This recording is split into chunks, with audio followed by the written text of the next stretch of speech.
Bonsoir, bienvenue dans Accès Direct. C'est la dernière de la semaine. On est ensemble pendant 30 minutes derrière votre téléviseur, mais aussi sur les réseaux sociaux, sur Facebook. Alors n'hésitez pas à venir commenter, vous poser vos questions à nos invités. On est là pour faire le lien. Et c'est parti donc pour le dernier sommaire de la semaine. Jean-Luc Rigaud sera avec nous pour nous parler du Grand Annecy. Il sera aussi question du Festival de la caricature à Saint-Jean-de-Sixte. Et comme chaque vendredi, ce sera les bons plans sortis avec Camille. Salut Olivia. Salut Pauline. Allez, dernier JT de la semaine et pour le premier titre, on prend la direction de Chambéry. Exactement, on va faire le tour du monde, mais à partir de Chambéry. Alors c'est simple, c'est 200 étudiants de nationalités différentes qui proposent aux visiteurs au manège de simplement découvrir leur culture. Donc c'est Guillaume Obléa qui était sur place ce matin. Et puis une belle initiative pour les gens qui veulent faire du ski et qui sont aveugles. Exactement, au Corbier cette fois-ci. C'est une association belge qui s'appelle Blind Challenge, qui en fait veut intégrer les déficients visuels grâce au sport et en l'occurrence grâce au ski. Et cette fois-ci, c'est Guillaume Vuitton qui était sur place. Allez, comme chaque jour, la revue de presse, on commence avec un bilan touristique mitigé. Exactement. Alors, avec cet article de France Bleu Pays de Savoie, selon les professionnels du tourisme, dans les 112 stations de ski des Pays de Savoie, la saison est bonne. Seul bémol qu'on aura tous remarqué, le manque de soleil. Alors, le temps a freiné les ventes de forfaits, même si les touristes étaient au rendez-vous puisque la neige était là. Alors, le taux d'occupation en station atteint 80% en février et début mars. Les touristes auraient donc privilégié les forfaits journée, voire demi-journée, au lieu des forfaits semaine, comme on a d'habitude. On prend la semaine. Voilà, exactement. Alors, tout est expliqué dans cet article de Richard Vivion. Je vous invite à lire, il est très intéressant. Et puis, une grève à l'ONU. Exactement. Alors, aujourd'hui, toute la journée, le personnel de l'ONU était en grève. Ils ont voté ce mouvement à 89,4%. Ils protestent, comme tu le sais, puisqu'on avait déjà parlé dans la revue de presse, contre les coupes salariales. Alors, il y a un total de 1163 personnes qui a participé au vote, alors qu'il y a 9500 employés à Genève, à l'ONU. Alors la direction de l'ONU entend l'insatisfaction des membres du personnel. Cela dit, ils ne savent pas encore quelles conséquences est-ce que cette grève aura sur le fonctionnement de l'ONU. Quoi qu'il en soit, les syndicats ont assuré qu'il y aurait peut-être d'autres mouvements si les coupes salariales ne sont pas réexaminées. Affaire à suivre. Exactement. Et avec toi, Pauline, on va voir une vidéo. C'est un peu l'enfer au ski finalement. C'est ça, c'est la vidéo virale du jour que tout le monde a vu. Il y a eu énormément de vues sur Facebook. Alors, ce qui semble être un problème de frein a provoqué un accident spectaculaire en Géorgie dans la station de Gudori. Le télésiège en fait est parti en marche arrière, prenant de la vitesse. Et les personnes se trouvant sur les télésièges se sont alors fait éjecter au niveau de la poulie de départ. Plusieurs témoins ont donc filmé la scène. Alors, je vous propose de regarder un petit extrait. Attention, les images sont assez choquantes quand même. Il faut faire attention.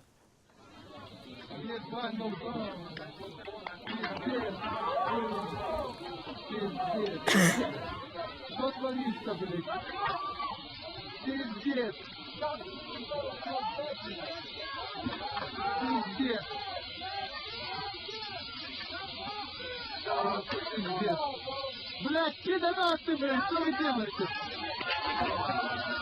Я охуею.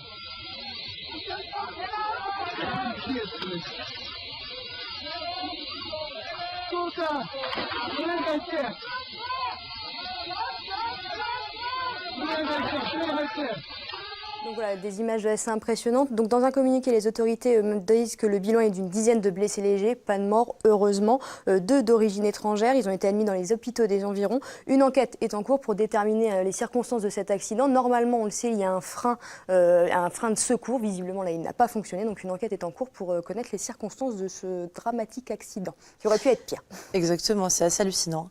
Et puis, on parle d'un couple qui part à l'aventure. Oui, une belle initiative. Cindy Plançon et Nicolas Génito, ils préparent l'Europe-Raid, pardon. Ça se passera du 28 juillet au 19 août. Ils sont tous les deux savoyards. Ils se sont rencontrés en 2012 lors de l'édition du 4L Trophy. Et donc là, ils vont s'élancer pour un périple de 10 000 km à travers l'Europe. C'est un rallye-raid de voitures ayant pour premier objectif l'acheminement de 100 kg de fournitures scolaires dans 4 écoles du pays de l'Europe de l'Est, la Bosnie, l'Albanie, la Macédoine et la Bulgarie. Voilà, c'est une belle action. Ils sont en plein préparatif et donc on peut retrouver, ils ont un site internet et c'est Europe-Raid.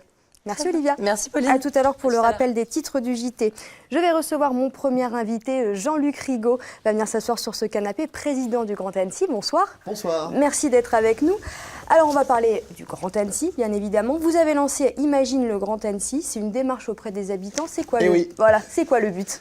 Le but, c'est de donner une dynamique sur ce nouveau territoire qu'est l'agglomération d'Annecy, qui s'est réorganisée il y a un an maintenant, le 1er janvier 2017, parce qu'avant on connaissait l'AC2A, l'agglomération plus urbaine, et cet adjoint à celle-ci, pays de filière, c'est-à-dire tout le secteur au nord de notre agglomération. Ça va jusqu'au col des Vires, plateau des Glières, Torre-en-Glières, les filières aujourd'hui. Les deux rives du lac, les deux communautés de communes, celle de la Tournette et celle de la rive gauche du lac, et puis Pays d'Albi qui va aux confins donc de la Savoie.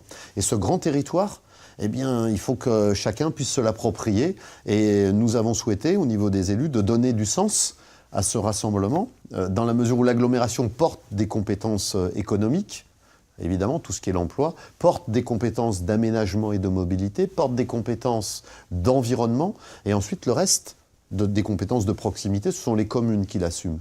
Il faut donner du sens à cet ensemble, et nous nous sommes dit, projetons-nous à l'horizon 2050, c'est-à-dire le temps long pour sortir de l'immédiateté, et voyons comment, ensemble, avec tous les habitants, avec les citoyens, avec les entreprises, avec tous ceux qui vivent ce territoire et qui en vivent de ce territoire, ou qui ont envie d'y être et de s'y installer, comment on donne du sens à un projet de territoire. Donc on a dit, imaginons ensemble le Grand Annecy. Il y a un engouement auprès de ce projet ?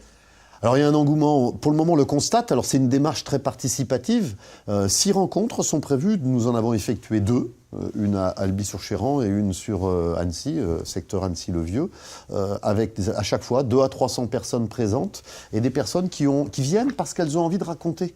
Et elles ont envie de partager, de questionner et d'amener une pierre à l'édifice de cette construction-là. Il reste 4 autres réunions. Alors j'ai la liste aussi. Là, vous allez 19, 22, 30 mars et 6 avril. C'est ça. Donc moi j'encourage tout le monde à venir échanger, parler. Les élus sont présents, ne donnent pas des leçons, parce qu'on entend trop souvent ça, l'élu qui sait tout, qui va raconter comment il faut faire.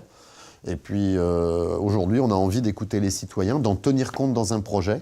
Et après un travail pendant toute la période estivale, une grande restitution qui aura lieu cet automne, avec là aussi le temps d'échange, et ça servira à construire ce projet. Voilà. Vous l'avez dit, il y a eu déjà 2 débats publics. Il y a des inquiétudes qui ressortent de ce débat. Alors les grandes tendances, évidemment, mais je ne veux pas orienter les choses. On sent bien que les questions de transport et mobilité sont au cœur des débats.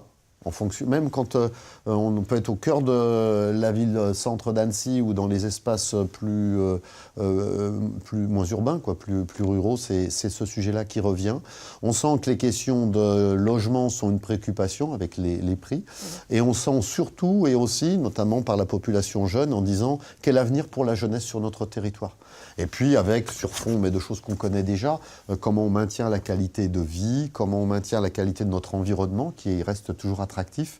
Et c'est cette équation-là qu'il va falloir résoudre. Alors c'est pas résoudre, c'est donner du sens et apporter une réponse. Mais il va y avoir un gros travail derrière. Évidemment, il y a du travail. Et c'est surtout que c'est une démarche un peu nouvelle, parce qu'on va au-devant des personnes pour leur demander leurs attentes, contrairement à souvent... moi j'ai été élu déjà, évidemment, et quand on est élu, on fait un projet politique qu'on concocte, qu'on propose aux gens, aux personnes, aux citoyens, et puis ils disent, ils votent pour ou ils votent contre, hein. Enfin ils mettent votre vote pour vous. Et après on dit, bah voilà, on a été élu sur un programme, on fait le programme. Mais en fond, on s'est toujours substitué aux personnes. Et là on a envie de dire, faisons un programme, faites le programme de ce que vous voulez faire. Bien sûr, après, c'est à corréler des enjeux économiques, des enjeux financiers, et puis du rêve, eh bien, faire en sorte que ce soit un projet qui soit réalisable, surtout, avec l'ambition qui est malgré tout nécessaire. Et justement, ça va être facile de mettre en accord tous ces territoires qui sont identiques, mais à la fois tellement différents. C'est facile de mettre en accord un peu tout le monde. Et c'est ça l'enjeu. Et c'est ça le projet et la volonté. C'est que finalement, ce territoire de l'agglomération d'Annecy, il est complémentaire. Et ça, c'est une manière différente de penser l'organisation administrative du territoire. Parce qu'on avait toujours une tendance à penser, il y a la ville, et puis il y a les autres communes, il y a l'urbain, il y a le rural, il y a les montagnes et il y a les plaines, et au fond, tout le monde est complémentaire. Et chacun peut amener une plus-value à un projet global.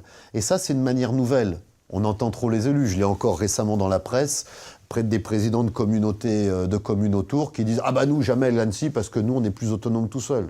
Sauf qu'à un moment donné, rentrer dans l'agglomération d'Annecy avec un projet global et cohérent, notamment sur le développement de l'emploi et du rayonnement économique, pouvoir parler à la région Auvergne-Rhône-Alpes, à Lyon, ou directement être entendu de Paris, quand on est plusieurs et qu'on est structuré, qu'on a un projet global et cohérent, ça va quand même beaucoup mieux pour faire entendre notre voix. C'est ça qu'on a envie c'est ce que nous avons envie de partager. Ce qui ressort aussi, c'est il y a Annecy d'un côté et les autres de l'autre. C'est là où il faut faire très attention, puisque forcément Annecy est la plus grosse ville de ce grand Annecy. Mais tant mieux, moi je vais dire tant mieux à tout le monde qu'il y ait une ville super dynamique, qui a su s'organiser, qui s'est organisée en commune nouvelle pour être plus importante, plus structurée. Ça prend du temps, mais c'est en train de se faire, et pour finalement être moteur sur son territoire. Et la ville, elle a une vraie responsabilité qui se traduit dans l'agglomération. C'est comment on crée cette solidarité urbain-rural. Comment on arrive à ce que cet ensemble-là se nourrisse de l'un de l'autre, avec le côté du plateau des Glières qui est magique, le sommet du Semnoz, le lac, tout ce qui amène cette nature en ville, mais en plus avec la capacité de la ville à répondre, à se nourrir. C'est ça ce projet. C'est un projet aussi qui permet à chaque citoyen de comprendre qu'on n'est pas à s'opposer, mais qu'on est là pour se rassembler. Et quand on rassemble ses forces, on est plus fort. Par rapport, je reviens au débat public, il y a aussi des ateliers de propositions qui sont faits en même temps. C'est quoi ces ateliers de propositions? Alors ces ateliers, les élus, ils n'y sont pas à cet instant, donc je ne peux pas vous les détailler. Ils n'y sont pas, mais c'est aussi volontaire. Ce sont les citoyens entre eux qui choisissent des ateliers de travail en disant « moi je suis plus préoccupé par les transports et la mobilité, je vais sur ces sujets-là, l'environnement, les grands emplois et développement économique ». Et il y a un travail qui est mené avec un cabinet qui nous accompagne et qui fera la synthèse de ces ateliers et nous amènera les préoccupations principales et des propositions que nous devrons ensuite mettre en perspective, encore une fois, de la vie, des capacités financières et de ce que nous avons envie de construire ensemble.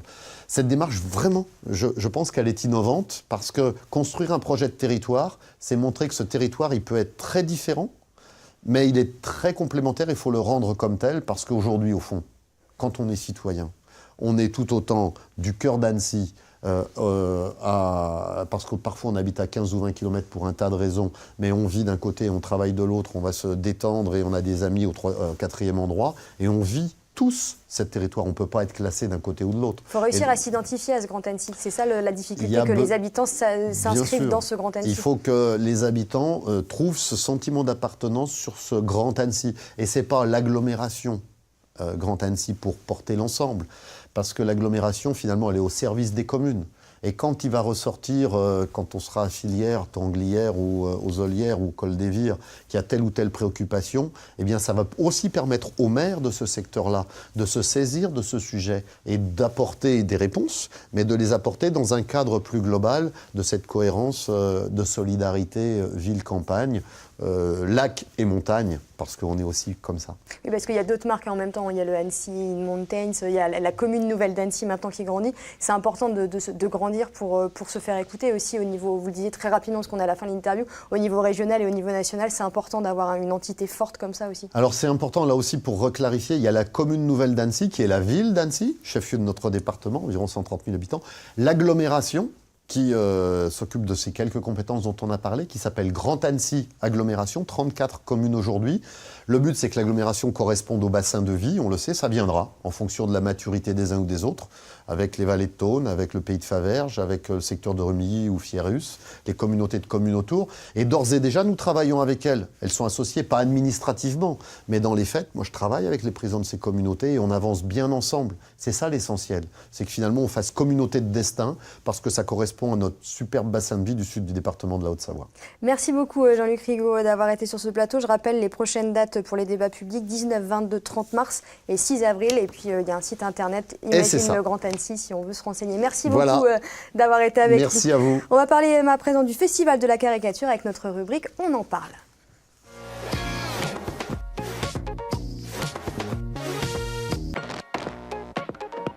Vont s'asseoir sur ce canapé Sébastien Dieu et Johnny, deux caricaturistes, sont avec moi. Bonsoir messieurs. Bonsoir. Merci d'être avec nous.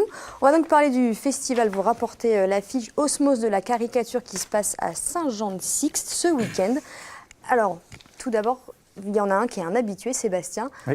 Qu'est-ce que c'est ce festival? Quelle l'importance il a ce festival à Saint-Jean-de-Sixte? C'est l'animation principale du village en fait au moment de l'hiver. On est un peu entre le Grand Bornand et la Clusaz, donc tous les gens qui sont de passage voient à peu près l'animation qui se passe, enfin du moins le festival qui se passe en fait à Saint-Jean-de-Sixte.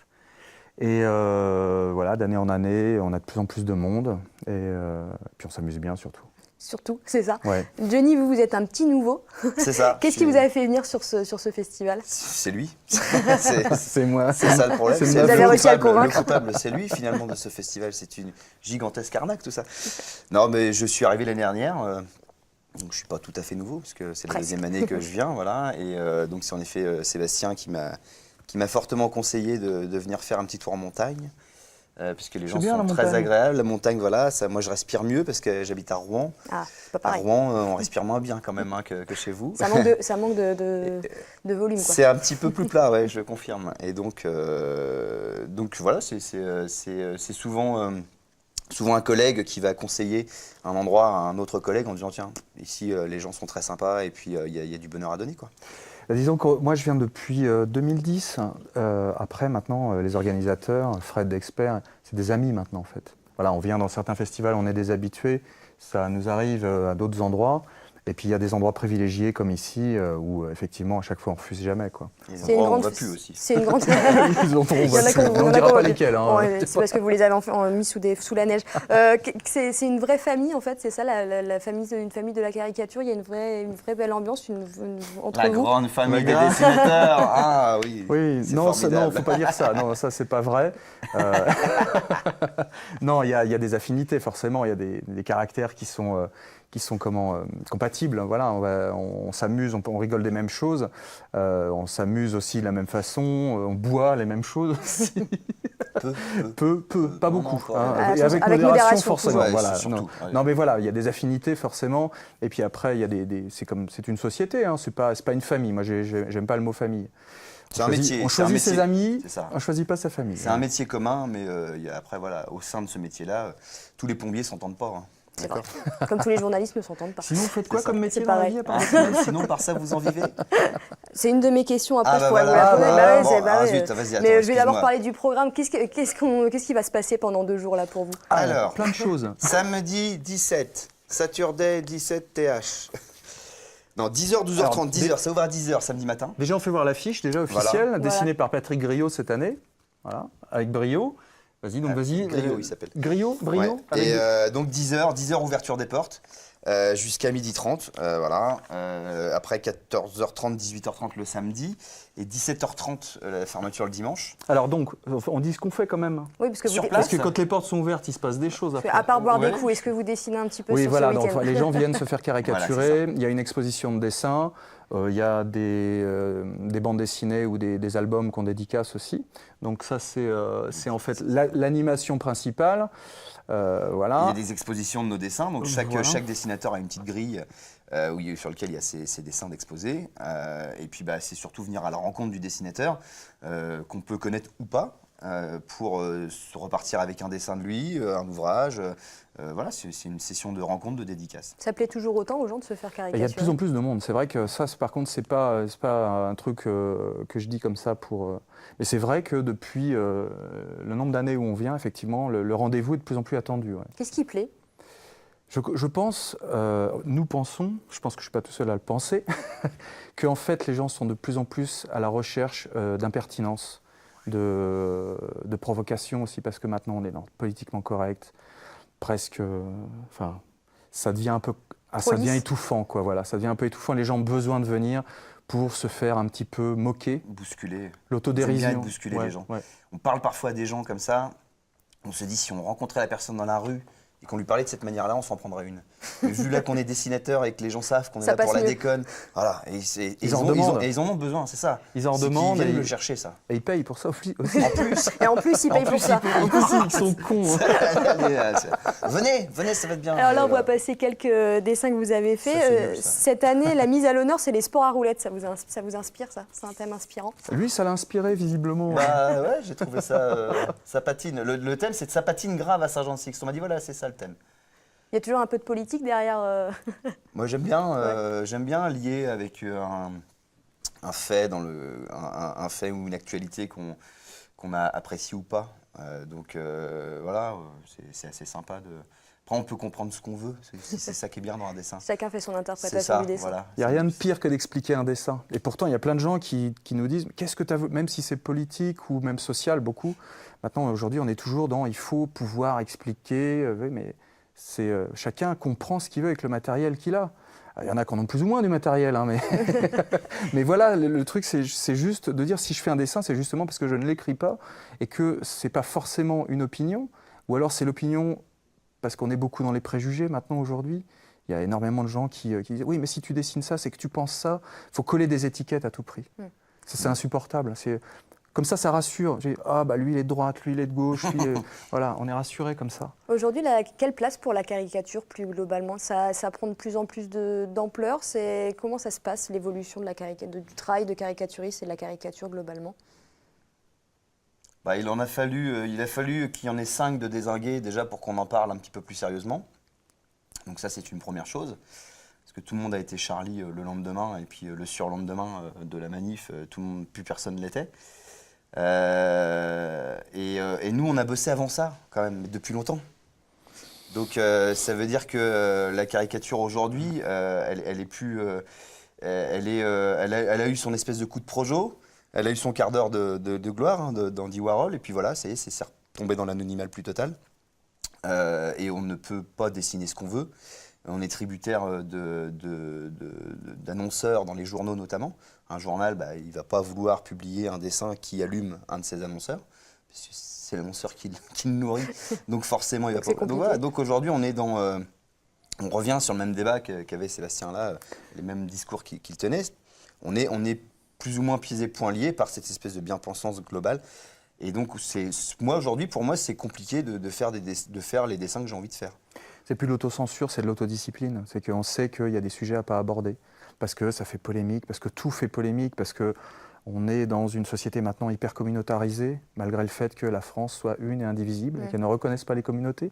On est malheureusement dans un communautarisme à tout crin. Et c'est là où, du coup, vous faites plaisir dans ce genre de festival aussi ? Oui, c'est ça aussi, ouais, tout à fait. Y a pas de... C'est un peu comme un humoriste qui fait un spectacle où, effectivement, il est face à son public et là, il n'y a pas forcément de frontières. Parce que les gens sont venus exprès pour voir ça ou pour se faire brocarder. Mais publier un dessin dans un journal, c'est très compliqué.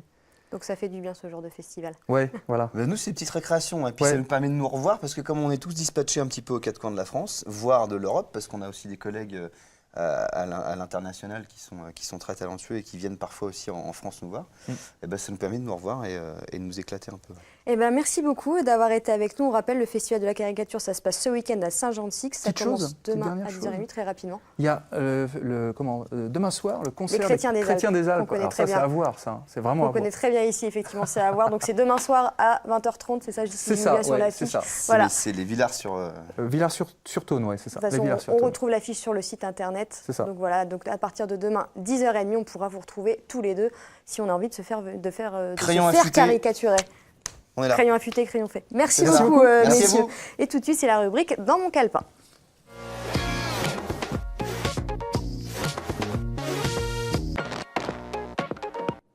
Alors Camille va me rejoindre sur ce plateau. Il y a du monde aussi sur Facebook. On a Marie-Jo, on a Harry, on a Olivia Boisson aussi qui nous regarde, on a Sergio. Alors, si on ne veut pas aller au Festival de la caricature ce week-end, qu'est-ce qu'on va trouver, Camille? On commence avec, je reprends ma fiche, le dressing du cœur. C'est ça. Je t'ai regardé, j'avais perdu ma ma du tout. Oui, c'est ça, les dressings du cœur. Voilà. Est-ce que tu as besoin de faire du tri dans tes placards, Pauline? Oui. Eh bien, sache que depuis le 14 mars et jusqu'au 31, tu peux et vous pouvez offrir une seconde vie aux vêtements que vous ne portez plus. Chaque année, c'est quand même 470 000 tonnes de textiles qui sont jetés. Donc, pour offrir une seconde vie à ces vêtements qui ne vous vont plus ou dont vous ne souhaitez tout simplement plus porter, vous pouvez les apporter dans une boutique partenaire de l'événement dont l'adresse va s'afficher juste en dessous de votre écran, dans laquelle vous faites vos emplettes d'habitude qui se chargera elle-même de rapporter tout ça à Emmaüs. Voilà, réduire nos déchets tout en offrant une seconde vie à nos vêtements, ça permet à certaines personnes qui ne peuvent pas forcément faire beaucoup de shopping de d'avoir des vêtements à prix réduit. Et c'est très simple, oui. Et puis ça libère les placards pour acheter de nouveaux Exactement. habits. Voilà. On part direction Chambéry et Annemasse. C'est ça, c'est la 11e édition de la Nuit de l'eau. Donc ça se passe en Savoie et en Haute-Savoie. C'est demain samedi 17 mars à la piscine de Buisson-Rond à Chambéry et au centre aquatique Château-Bleu à Annemasse. Ils ouvriront leurs portes et proposeront des activités diverses comme natation synchronisée, aquabike ou encore baptême de plongée. Pour Chambéry, ça se passera de 18h à 22h pour une entrée à 3 € de tarif unique et pour Annemasse de 20h à minuit pour 2 €. Sachez que l'ensemble des bénéfices de l'événement sera reversé au programme de l'UNICEF en Haïti. Et on parle écologie là. Oui, Moi, j'ai plein de essayé thématiques de différentes, varier, c'est très bien. plein de choses, puisque c'est la journée internationale de la forêt le 21 mars. Donc c'est une journée qui a été créée par l'ONU en 2011 et son objectif est donc de sensibiliser le public à la gestion durable des forêts et à l'importance de ces milieux naturels. Du 18 au 25 mars, il y a donc des événements qui sont gratuits organisés en Haute-Savoie. En l'occurrence, il y aura une animation tout public pour découvrir les secrets de la forêt communale d'Annecy. Ce mercredi 21 mars à 10h au parc animalier de la Grande Jeanne à Annecy. Il y aura également une conférence débat sur la forêt protectrice et comment les arbres peuvent prévenir des crues à 20h le 21 mars au musée bibliothèque municipale de Thônes.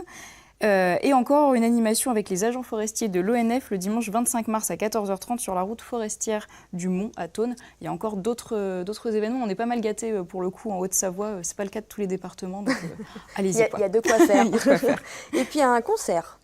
Oui, un petit peu de musique. Mardi 20 mars, à partir de 19h30, Jeannette Berger fera un concert à la MJC de Chamonix en avant-première pour la sortie de son premier album.